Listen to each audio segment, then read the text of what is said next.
Welcome to IndoctriNation, a weekly conversation series about protecting yourself from systems of control. I'm your host, Rachel Bernstein. Hello, everyone. I want to make mention of some of the places during the last couple weeks that our show has been listened to. And as you know, I always find this fascinating. So if you're in any of these places, please let us know what speaks to you about the show. So we have regular listeners in a lot of English-speaking places.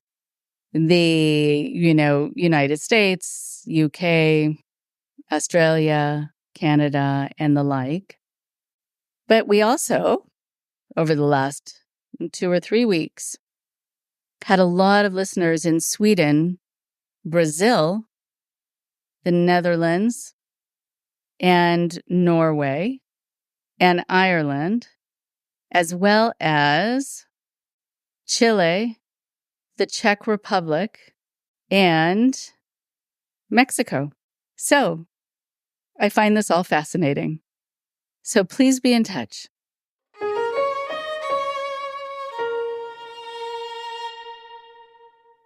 And for today on the show, we have Elle Hardy. She is an Australian-born journalist, mostly based in New Orleans. She has covered stories from every continent on Earth, from North Korea to the backwoods of Alabama. Her writing credits include The Guardian, The Times, GQ, Vice, and more. Elle also went on to co-host the podcast series False Prophets. That's Profits. Love the title. A personal journey into the heart of the Hillsong megachurch. Her first book exposes the Pentecostal agenda, not just saving souls, but also transforming societies and controlling politics. She's currently working on her second book about the Unification Church, also known as the Moonies. You can learn more about Elle and her work at ellehardy.com. Here's Elle now.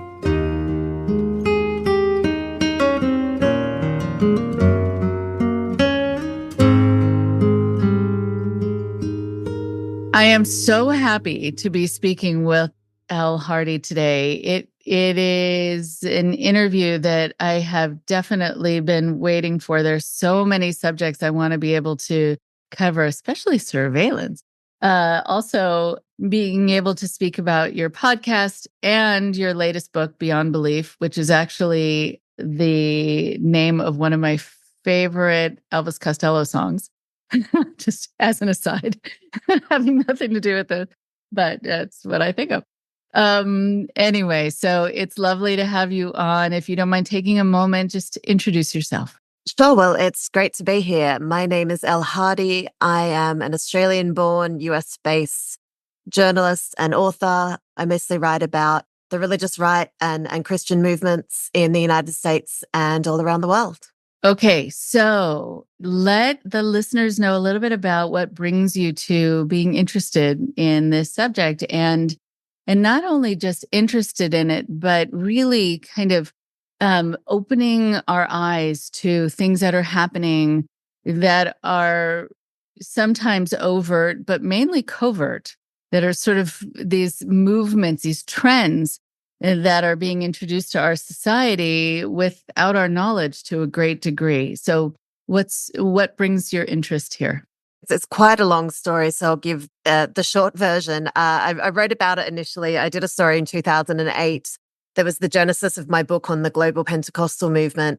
But it was about the John School movement, which is quite prominent in the United States and particularly in Texas. I'm not sure which other states are so involved with it now. It's a program for men who are caught soliciting prostitutes for the first time. And it's sort of like getting done for a DUI. So instead of going through a court process, if you plead guilty, you can go to a remediation school, essentially. And Pentecostals have been really heavily involved in this movement. And in Texas, they are running a lot of these schools. Basically, they're very expensive. It's very punitive. These guys, still get perp walked and have to go through a lot of, losing their jobs, having their families break down. So these sorts of things got me very interested in in I suppose some of the new networks and the nexus, the public-private partnerships that we're seeing going on in the United States, where the punishment and the restitution is farmed out to church groups from the state. And obviously, as someone who's pretty keen on separation of church and state, I do find that troubling. So that was the genesis of a lot of my work, and then getting to know the global Pentecostal movement and how it's the fastest growing religion in the world really interested me, and getting to see how it looks in different places from Brazil to Nigeria to Korea. But obviously, as someone who's based in the United States, I do follow things quite closely here. And being an election year, having some pretty big issues on the table at the moment, as you can see, there's quite a lot of things going on. And obviously, one of the things that really interests me, I suppose, about the evangelical right in the United States, who I do focus most of my writing on, is that the numbers are certainly crunching right now. We're starting to see the US behave much more like Western European nations in that it is secularizing. But there certainly is a more and more of a rightward political shift of evangelicals that obviously started in the 70s and even arguably before that. But now I think we're seeing fewer and fewer evangelicals and people who call themselves Christians. They are tended to be more extreme in their politics, more rusted on, feeling very encircled by a liberal secular world around them. And I think that is producing some of these more interesting surveillance programs and, yes, some stuff, as I mentioned before, that I think is probably not great for a society as a whole, and is really bleeding the public and the private and the secular and religious and governmental spheres that I would think in an ideal world should be kept separate. Right. Okay. So well said. And, there's so much that I've learned from the guests who have been on the show. And by the time your interview comes out, the guests will have already heard about things like the 7 Mountain Mandate and a lot of the things that are happening where there is this, I can't think of another word except encroachment. Right. And that it's sort of the hope is to kind of permeate every facet of our lives without our consent and without our knowledge in most situations, which I find incredibly deceptive and dangerous and disrespectful, especially for people of other traditions like me. But I think also I'm wondering about some of the things that you've uncovered. And I know you would only be able to touch on this for a few moments, but because we have a global audience, when you were saying that you were finding that these movements were slightly different in some other countries, what are some of the differences that you've noticed that are notable? For example, in Brazil, there are sort of, as we speak, Pentecostals have overtaken Catholics in that country, and it's really happened in a span of 40 years. They've undone 500 years of Catholicism. So it's quite distinctly Brazilian. It's the Pentecostalism is the faith of the working poor there. So it's really based in the favelas. It's very big on health and wealth, so prosperity gospel and faith healing for people who just don't really have a shot at much state or employer medical care. It's very, very mixed race. It's not really led by white people, and it's very authentic. So it's really the most charismatic guy in the favela is often, becoming this church leader, whereas traditionally Catholic priests are sort of dropped in from their education in Europe and they're seen as very bureaucratic, whereas your Pentecostal preacher is really sort of seen as like a startup guy. So it obviously has those characteristics which are very important to people's lives. And I mean, for example, in Korea, it's much more middle class. Pentecostals help run the Underground Railroad to get people out of North Korea, which leads to some interesting discussions about how much they get coerced to find Jesus along the way. And, it's sort of, it's different for everyone, but some people don't really have a choice. Some people, it takes them years and they've got nothing to read but a Bible. Some people find it's the best way to fit in. And then there's all sorts of problems when a lot of people from the north do get to the south because they speak with a very different accent, because they're smaller, because they just culturally don't fit in, and they really have a lot of problems. And the mega churches do provide them with something of a safety net.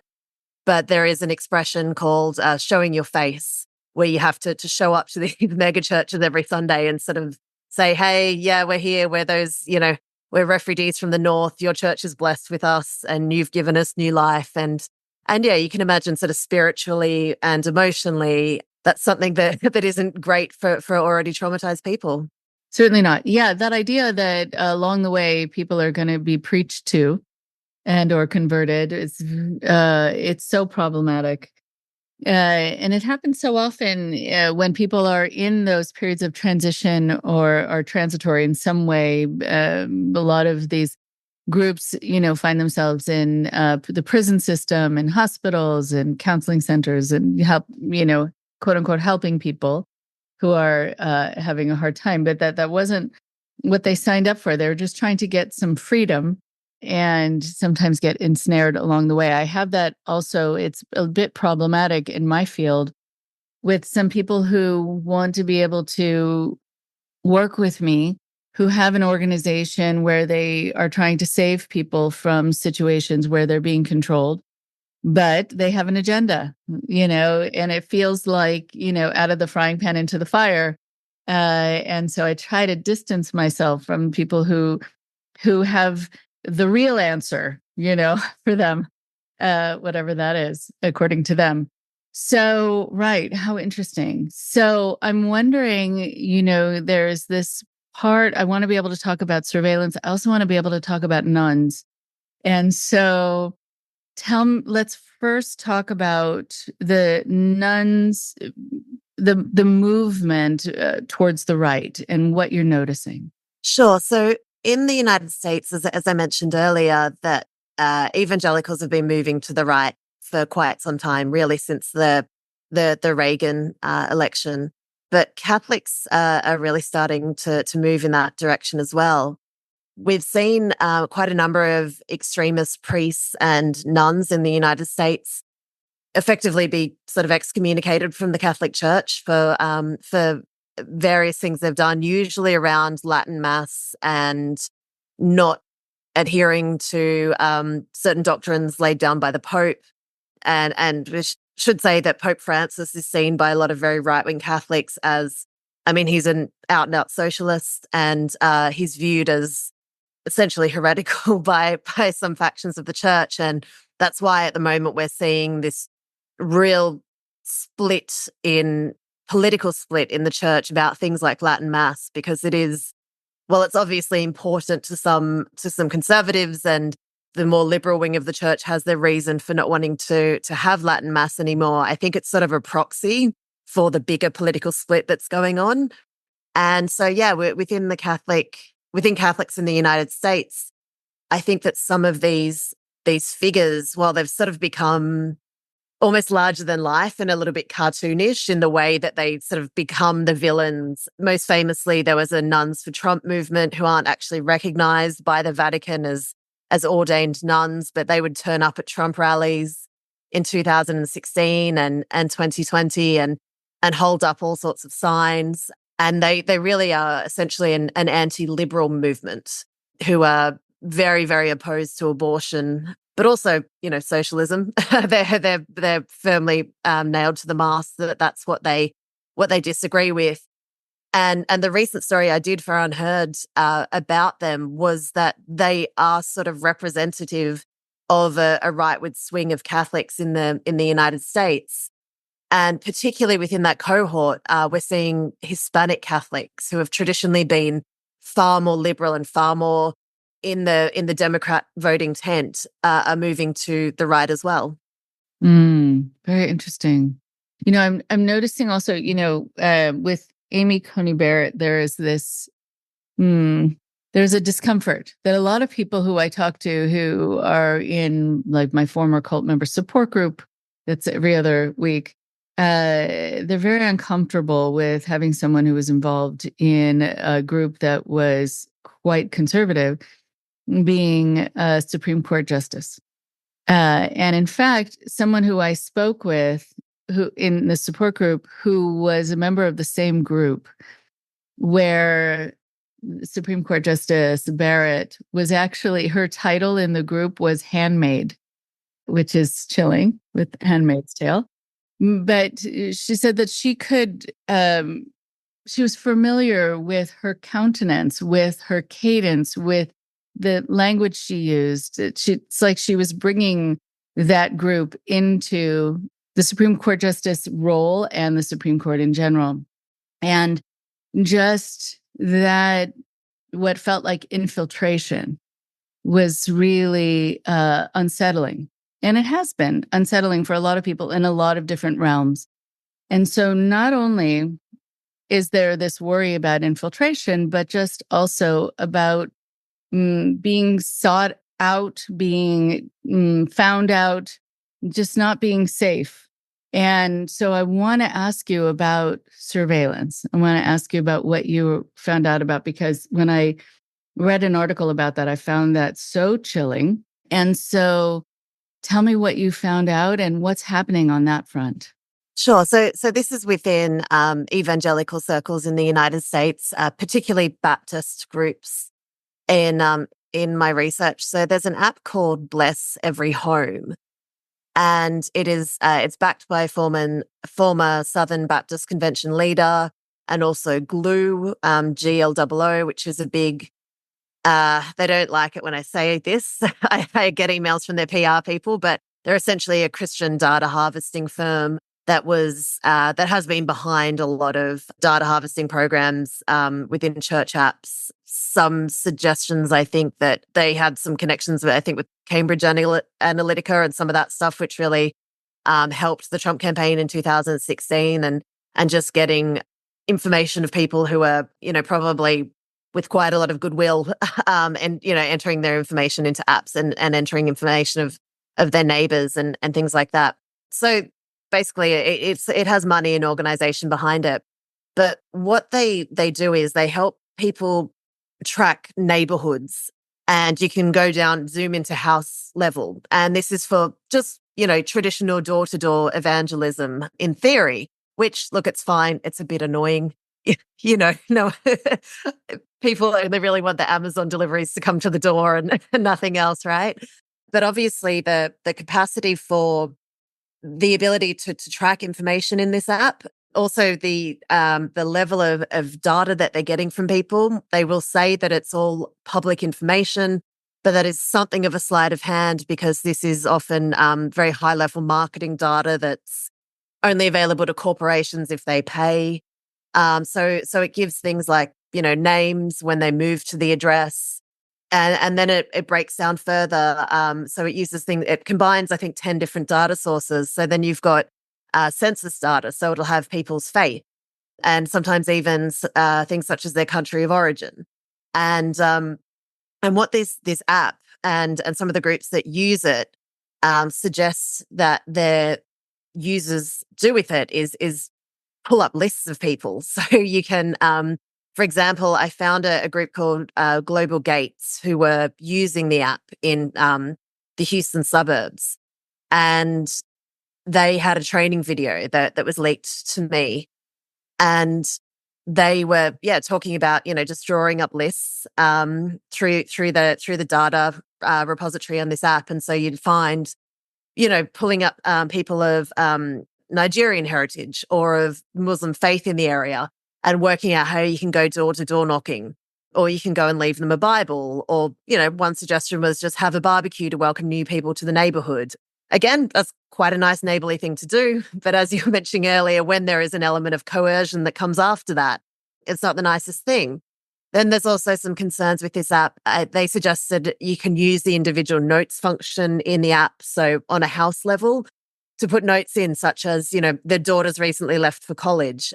And that obviously was quite concerning to me, because if you can put, if you're encouraging people to put information about people's children's coming and going on an individual house level, and that's disturbing in the first instance, and then also that often this data is shared in online groups and it's not secure, so that I found websites where you can just pull up lists of, they suggest Bosniaks in Chicago or Bukharan Jews in New York. And that leads to, further problems that people with poor intentions could access this data because it's not secure. I mean, foreign governments. I've been to Bukhara myself, and I know that there is a huge Bukharan Jewish population in the United States because a lot of people fled Uzbekistan fearing pogroms in the 90s. So hostile foreign governments could pull up this information, and they share information of things like, oh, these are the cafes that people of that of that ethnic and religious heritage tend to gather in. So there's all sorts of concerns about, first of all, obtaining this data, secondly, how it's used within the groups, and then thirdly, where it's published securely online and anyone could access it. Oh my goodness. Okay, well, I just got the chills because this is so troubling for so many reasons. And if it's not secure data, I mean, it shouldn't be pooled anyway, but if it's not secure, I'm thinking about people who then know that people, at whatever age, might be living alone. And then if someone wants to rob a house, if someone is a predator, wants to find out the age of the children in the house. Oh my goodness, there's so much wrong with this. And the entitlement also, just to be able to collect data so that you can see these people, as I see it, as prey, which is really quite incredible to me. And my goodness, it's very troubling. And also knowing that you're going to be on a list. I mean, hearing that as a Jewish person is really very difficult. Yeah, you don't need to know a lot about history to understand why some people would have particular discomfort with being on a list. And again, as I mentioned, there are websites. I think we chose not to publish the links of those. But where you can look at, just look up and pull some of these data in various subgroups. And whatever your views on privacy, there's just a creepiness to it. There is a creepiness to it. Something I talked about just briefly on the podcast before was in my neighborhood, and because of my home, and I have a mezuzah, which is sort of this prayer that's on the wall and out in front of my house, which signifies for a lot of people a Jewish home. So I get descended upon by a lot of people trying to save me, which is really fun. And they come also on Jewish holidays. So it's like this time with family, and suddenly the doorbell rings and people will talk about how basically I'm not saved.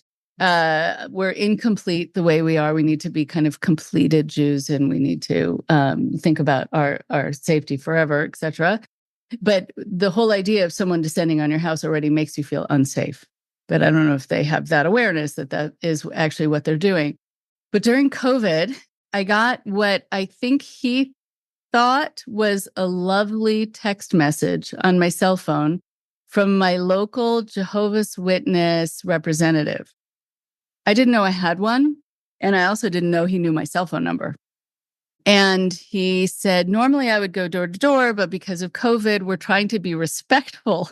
Thank you. And we want to be able to, share the good word. And here's some Bible passages that I would like you to check out, all from the New Testament, all about sickness and health and healing, that God, basically I don't need to wear a mask and I don't need to get any kind of shots. I just need to follow these Bible passages and pray. So I thought, okay, well, that's maybe a one-time thing. It's very intrusive and annoying, but I'll try to see it as he thinks he's being helpful. A week later, I get another text message checking to see if I did my homework. And I've never met this person, but he's worried about my spiritual safety. And that's when I responded. And that's after which he did not get back to me. And I also let him know that I was doing counseling with a lot of former Jehovah's Witnesses. And if he ever wanted to come to me for counseling, he could do that. I think that was the end of our relationship. And it wasn't even to make it the end of our relationship. I really wanted to let him know that if he decides to leave, that I could be a resource for him. But the idea that there are people who I think really are convinced that they are doing this for you and have no sense about what it feels like. I mean, have you found that in the research that you've done, that there is this real, either naivete or just an entitled sense that drives it? What do you think it's about? I mean, look, I think it is for a lot of people, it comes from a place of genuine faith and genuine belief. And if you are a committed, hardcore Christian, you do believe that you need to help people get saved, and you do believe that the end times are drawing nearer, and we're going to get everyone in the tent. So I think in a lot of cases, it does come from I'd like to give the benefit of the doubt that it comes from a good place, but obviously, as we've sort of talked about, there is that real sense, particularly I think in the modern world, of that it is intrusive having someone knock on your door when unwelcome, and that most people are aware of the Christian message, and if they want to go to church, they can, and they have plenty of resources online, and they don't need to have this pushed out onto them. And yeah, I think from that sense, it's just sort of a general privacy and kind of just the right to be left alone. I think that most people just most people are busy and tired and stressed enough already, and you don't need another thing. And it's silly, but it can be quite a stressful and in some cases distressing thing if people are, as you mentioned, not respecting your holidays when they probably know that you are Jewish, and things like that. That it is, it is disrespectful, and that as a first principle, we just leave people alone and let them get on with things. Right, exactly. Well, I also remember in this text saying, well, clearly you know where I live. If you want to continue having a discussion, why don't you give me your home address and I'll bring my family over and we'll talk. And that never happened. Yeah, on Christmas Day. Yeah, right, exactly. Right. Christmas Eve, Christmas Day, it's right, Easter. Right. But it only goes in one direction, which is the other thing that when people ask me sort of the definition of a cult, one of the characteristics is that the rules only apply to the followers. They only go in one direction. Well, I found this here too, that he wasn't going to disclose anything about himself, but he didn't mind letting me know that he had found out a lot about me.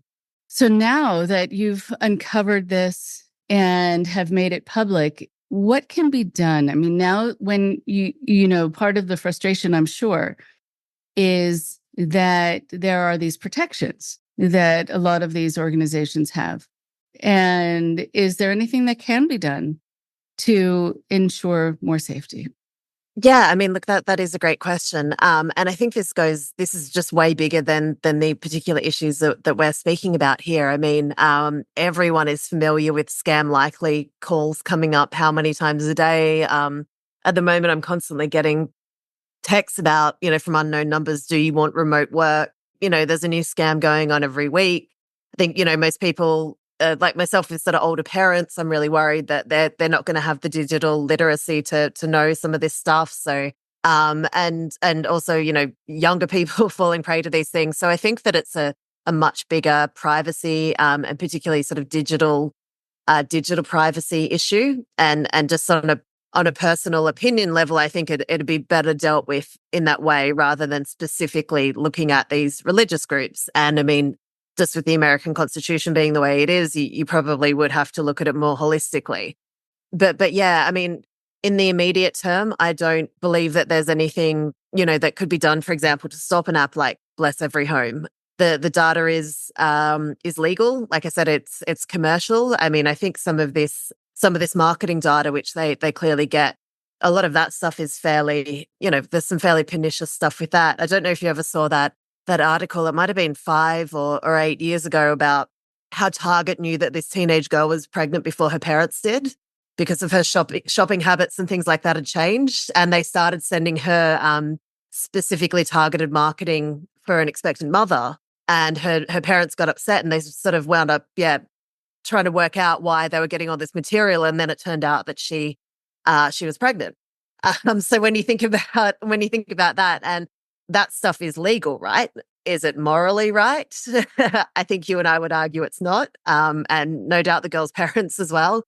So yeah, I think this is just part of that, a much wider ecosystem. And I contacted groups who make the app and who use the app for comment. And they said, oh, we're very, very careful about children. We don't want anything, we're not targeting them. We want to be very mindful of those sorts of things. But again, as I mentioned, there was this stuff can just get put online and used by anyone. And you can, create tables filtering people down to very fine granular detail online. And yeah, the fact that that can be used by well-intentioned and unwell-intentioned actors is pretty troubling, and much wider privacy repercussions that's probably above my pay grade. Incredible. I mean, I think about, the ethical guidelines for therapists and how if we have people who are underage and who are, let's say, pregnant, at what point do they have the right to their privacy, where we should not let their parents know if we think it's going to put them in any kind of danger? And so there's so many other professions that have to follow by what's in the best interest of the person, but not marketing, not actual businesses. That's incredible. Yeah. And I think that oversight, it's something that I write and think about a lot within church movements, and particularly the Pentecostal charismatic churches that I write about. Part of the reason why they've been so successful, but also found themselves in a lot of controversy, whether it's over sexual abuse allegations or impropriety when it comes to money and things like that, is because there is no oversight, particularly within that branch. I mean, there's a Southern Baptist Convention for Baptists, there's, the Catholic Church hierarchy for Catholics, Pentecostal charismatic non-denominational churches. There is absolutely no oversight. There is little to no educational standards. A lot of the church boards that get put in, for example, a lot about Hillsong, is just appointing your mates to the boards, and and everyone gets paid, and we're all looking out for each other, and we're all on a very similar wavelength. And that complete lack of oversight.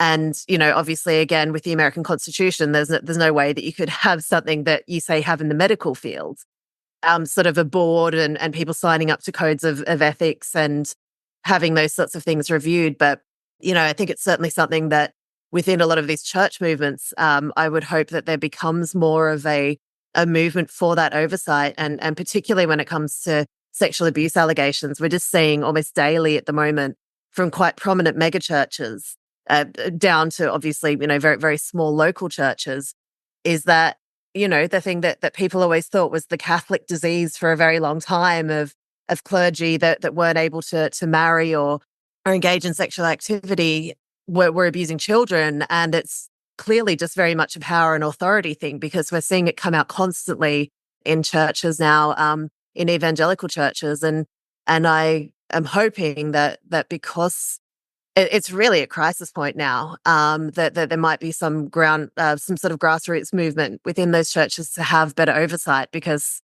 no, no one likes sexual abuse of kids, right? And for me, that's sort of a, let's drop everything and try and fix the problem. So I think it's a crisis point now, and hopefully maybe it's getting to a tipping point. Yes. And I wonder also, just going back to your book, when we talk about the Pentecostal church, just for, if you can describe what that is for people sort of listening in who might not have heard other speakers on here talk about that, and how it has certain significant distinctions from other branches. And then I want to talk about how it's taking over and why. Go ahead. Sure. So there's a lot of different names that get thrown around, so it's a little bit confusing. I tend to use Pentecostal as a broad umbrella. So Pentecostalism is a branch of evangelicalism. So that the born again movement where you accept Jesus as your Lord and Savior, that's evangelicals. Pentecostals come from that, but Pentecostalism comes from Pentecost in the Bible. So after Jesus was crucified and resurrected, the Holy Spirit descended upon the disciples and gave them 9 gifts. So that is things like speaking in tongues, it is faith healing, it is prophecy. And so Pentecostals really took that particular quite mystical form of the faith on board. And interestingly, it only really got going. There were a lot of undercurrents moving towards that, but the Pentecostal movement as we know it only really got going in 1906 in Los Angeles, when the son of a freed slave from Louisiana did a prayer and fasting ritual to try and get filled with the Holy Spirit. And eventually it came on him and his congregation. So I think the fact that it started out in a very Black working class church is quite an interesting part of the Pentecostal story. Most people probably these days tend to think of Pentecostals as, the guys picking up snakes in the Appalachians, or your pretty kind of tame Assemblies of God. But now there are about 700 million Pentecostals worldwide, which is about half to a third of global Christians. And, they're converting 30,000 people a day. The great secret of religious conversion is that you don't tend to convert atheists. You tend to convert people who already believe. So they tend to be converting them from the Catholic faith in Latin America and the Philippines and just other, Anglican evangelical denominations. These days, there have been several waves of the Pentecostal movement. So there was a charismatic wave in the 60s that was a lot of rehabilitated hippies from the Summer of Love, and then a neo-charismatic wave in the 70s and 80s, which was the very corporate megachurch model that we saw applied to a lot of this. So that's why I try to use the expression charismatic Pentecostal, just to try and be as all-encompassing as I can. But really, the thing to look out for with these churches, now they often go under the name of non-denominational. Online, especially, you'll hear a lot of references to the New Apostolic Reformation, which is a very political wing in the United States, which has come out of this movement. So there's all sorts of things going on, but it really is the branch of Christianity that is most interested in the power of the Holy Spirit and in using that power. And I think for your purposes and probably your listeners' purposes, one of the really interesting things that has done was that traditional evangelicals or Christians, will say that they have a direct relationship with God, that he speaks to me. Charismatic Pentecostals will say, well, I get filled with the Holy Spirit, so he speaks through me. And there is, the distinction there is pretty important, because obviously a lot of the key people in the charismatic Pentecostal world are prophets. So they're saying that they're getting these direct messages from God, and they're also faith healers. Yeah, as I'm sure you understand, there's a lot of room in that for manipulation and coercion and abuse. Right. And I think about the Pentecostal church that I'm most familiar with is the Assemblies of God. Yeah, that's still the largest global denomination, but it's becoming increasingly smaller as other churches just tend to be independent. They tend to appoint their own boards. Assemblies of God is the place where you're most likely to get some form of oversight. For example, Hillsong Church, again, they were under the Assemblies of God banner in Australia. And when it just wasn't working out for them anymore, they just went out on their own. And there's no one to stop you. If your congregation doesn't like it, they'll move with their feet, but they didn't. So yeah, Assemblies of God is probably the best known overarching body. But again, you don't need to have any sort of education, any sort of oversight. You just need followers. Right. So going back to another definition that people ask me when I try to make a distinction between a healthy religious organization and not, is the lack of oversight. That they don't need to answer to anyone. And there doesn't need to be really an ethical code or even sometimes a legal framework if you're acting independently, which is highly problematic if the leadership wants to get away with things. I'm wondering also about, the views on homosexuality, views on women in general, because I think if it's something that's growing, then it's something that's going to infuse its way into counseling centers, into school curriculum, into a lot of different places that are going to impact people socially. And so what can you tell us about that? Sure. And so to begin with, just to make clear from what I was saying before, I'm not saying that all of these churches are manipulative or coercive. It's obviously just to, some of the stuff that we're talking about Yeah, I'm just saying it has a potential if there isn't oversight, if the leadership is wanting to get away with things. It doesn't mean they necessarily do. Yeah, absolutely. I just want to make clear that we're not painting all all churches with this brush. Just talking about the problematic end of it. So yeah, one thing that Pentecostal charismatic churches have always done well from the beginning, as I mentioned, is that they've tended to be far more multiracial and diverse. They let women preach right from the beginning, and they tend to be much more working class. So, I mean, probably the most prominent Pentecostal charismatic in the United States is Paula White Cain, Donald Trump's spiritual advisor, who, sort of came from a very, very impoverished background in Mississippi. She's obviously a woman. Her sort of spiritual father, her spiritual mentor is a Ghanaian priest in Africa. And so that really speaks to a lot of the stuff that interests me, which is the different class and gender-based origins of a lot of the movement and also the transnational networks. But there are certainly a lot of people with some interesting views on women and female empowerment. And I would still say that by and large, the largest amount of people in positions of power and positions of influence, I think sort of influencers, like we'd think of social media influencers, are very big in this world, tend to be men. And many of the women, the movement is generally fairly conservative. So many of the women who, your Paula White Cains and people like that, who are involved in the movement, the way that I would describe them is being for the sisterhood, but against feminism.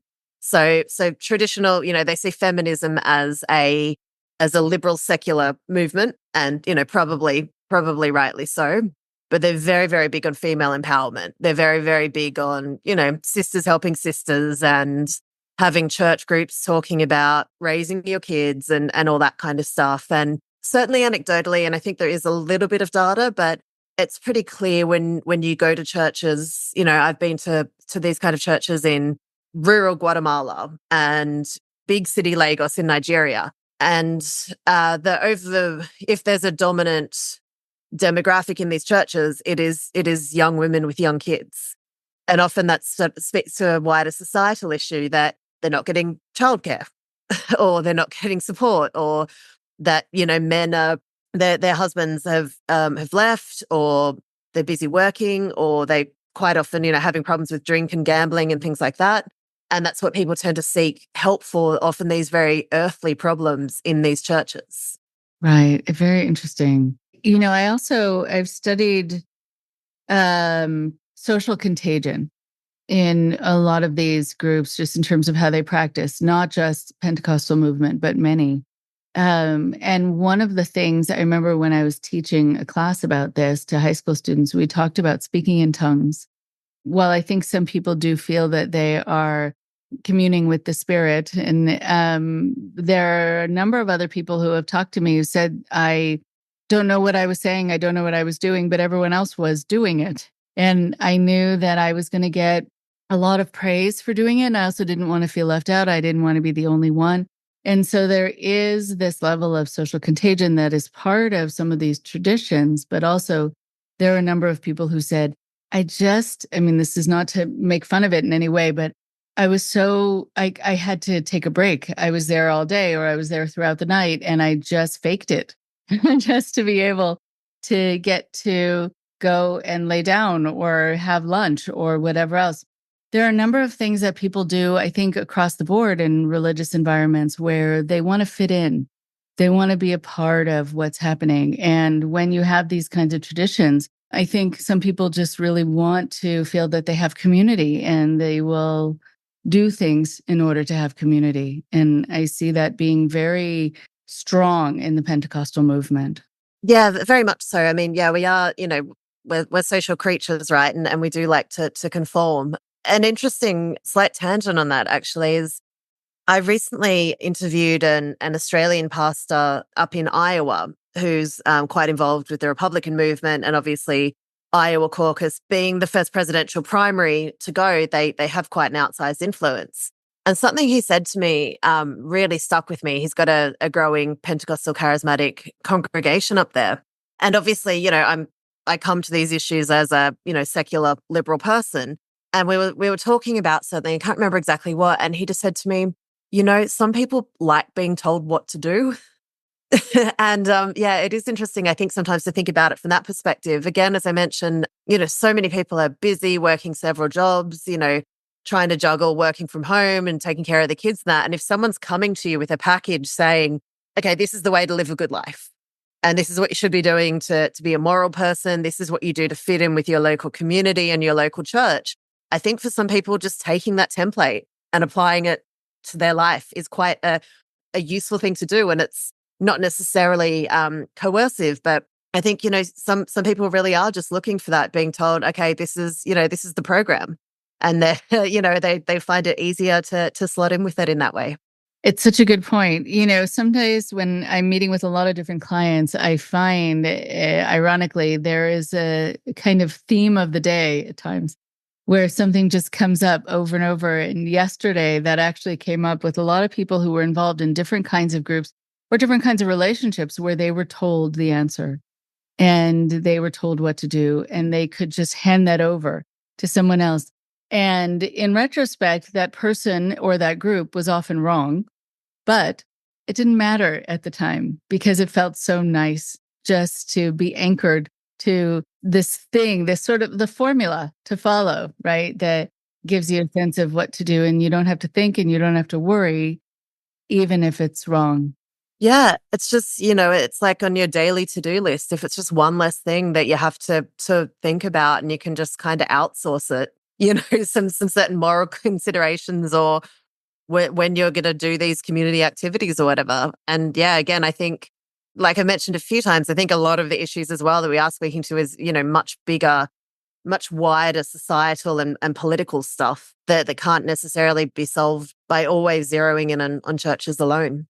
Mm-hmm. So as we're finishing up, is there anything else you want our listeners to know, to kind of be mindful of, to watch out for, some of the trends, some of the things that you want people to open their eyes to potentially? As I mentioned, I think just being aware of these the sort of data harvesting and selling that goes on generally, and how that is troubling. I think for all of our safety, for kids' safety, for for minority group safety, that's something that's out there. And I think that, yeah, I would, it would be very much my great hope that it was a much bigger, say, election year issue. Like I mentioned, everyone gets those annoying scam calls all the time, but no one seems to be able to do anything about it. And I think it all is part of this wider ecosystem. But also, yeah, there is quite an intense right-wing evangelical, and yeah, I suppose wider Christian politicized movement in the United States right now that is increasingly undemocratic. It is very well funded.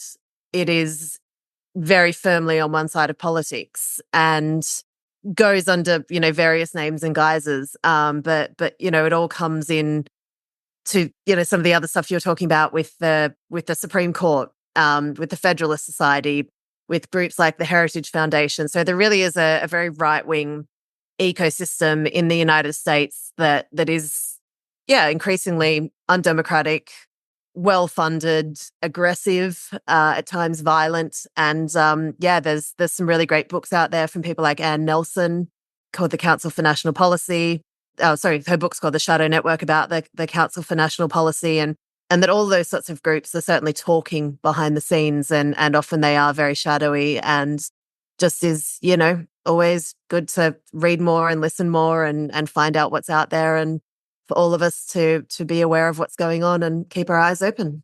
It's really good advice. Really good advice. Thank you. Thank you so much, Elle, for your time and all your work. And I hope people check out your book and your podcast and all that you are putting out there for people's benefit and safety. Thank you. Thank you.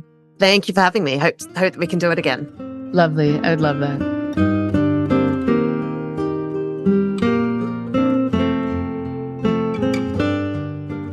One more thing before you go.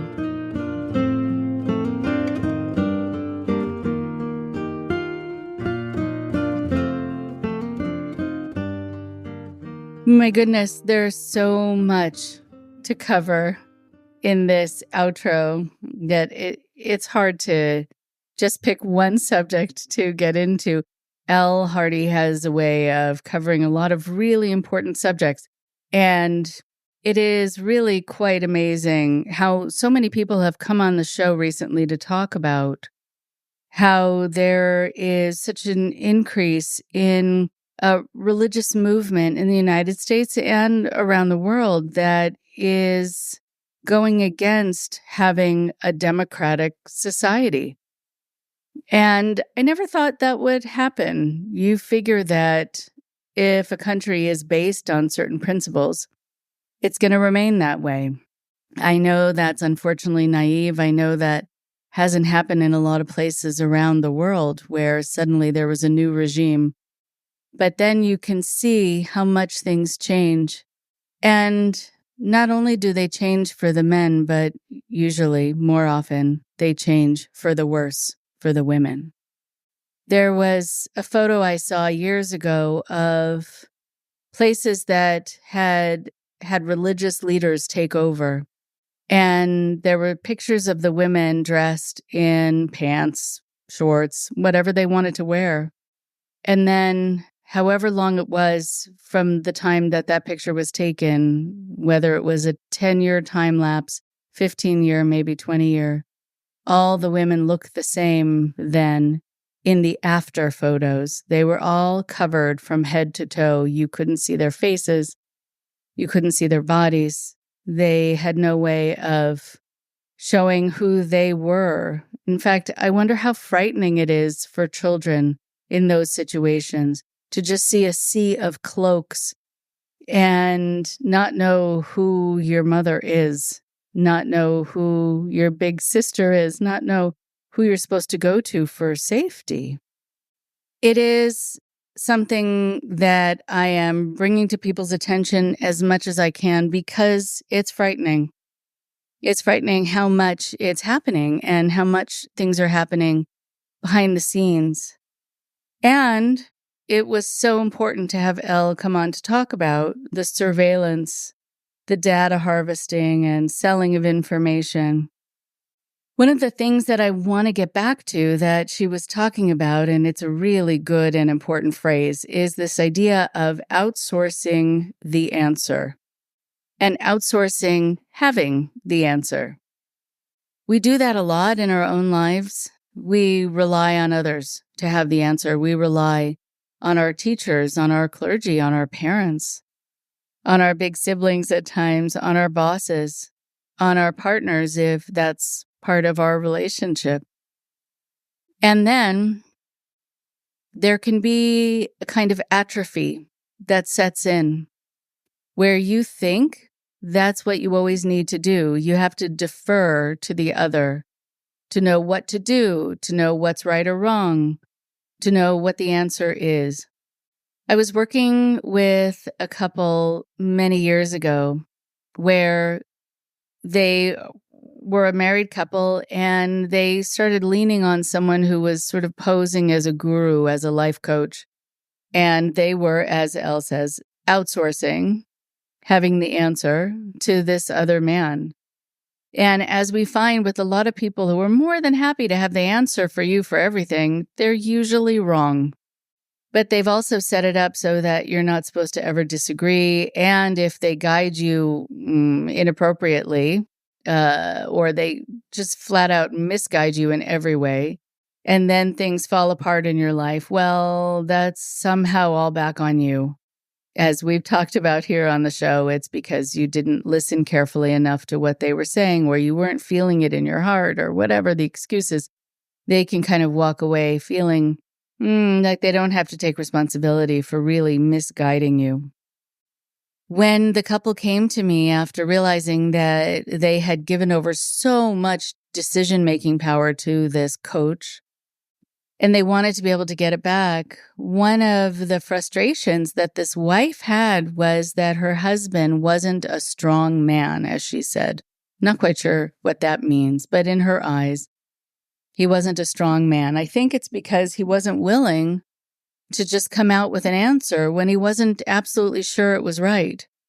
I don't know if that's weak as much as that's being responsible and honest. But there was something about this other man, this coach, where he seemed strong just because he was so absolutely sure. And just because someone's sure still doesn't mean they're right. And just because they give you an answer right away doesn't mean it was right. And so she really wanted to work on helping her husband be a stronger person who she could lean on, who she could rely on to give her the answers. And she wanted him to learn how to assess situations with his critical mind so that he could then decipher things for her and then tell her what the best course of action would be or what the answer was. And while she was talking to me about all the things that she wanted him to be able to work on, some of them are actually not bad things to work on, because sometimes you do want the people in your life to approach things with more assurance and more confidence. But it dawned on me as she was sort of trying to craft their couples counseling into having me show him why it's important for him to learn to cull and collect all the data so that he could then have the answer for her, that really she was still outsourcing having the answer. And so I let her know that this was something I would be happy to help with if it's something he wanted to work on. If he wanted to feel a little more confident, a little more sure, and he did, and a little bit in certain situations. But I said, what about you, to the wife? What about you being the one to have the answer? And it was this moment of silence where she kind of looked down at her feet and was sort of wondering about this idea. It wasn't something that she was raised with. She had actually been raised in a religious environment. And so that was something that was supposed to bypass her and go to the next male in her life. And so I said, how about if we go over these techniques to help your husband, but to see them as being for both of you? These are things that might be good to know how to decipher situations, to know if you're making the right decision. But this is information that is good for both of you.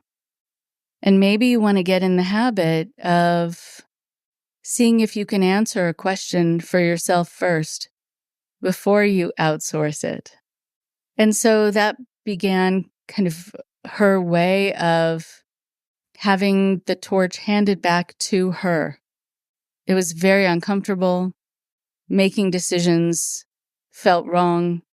It felt like she was having an exaggerated sense of ego. All the things she was told would be unseemly for women.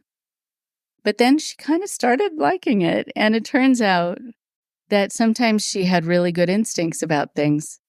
And once she did her research, she could make great educated decisions about things. And that helped her feel quite confident.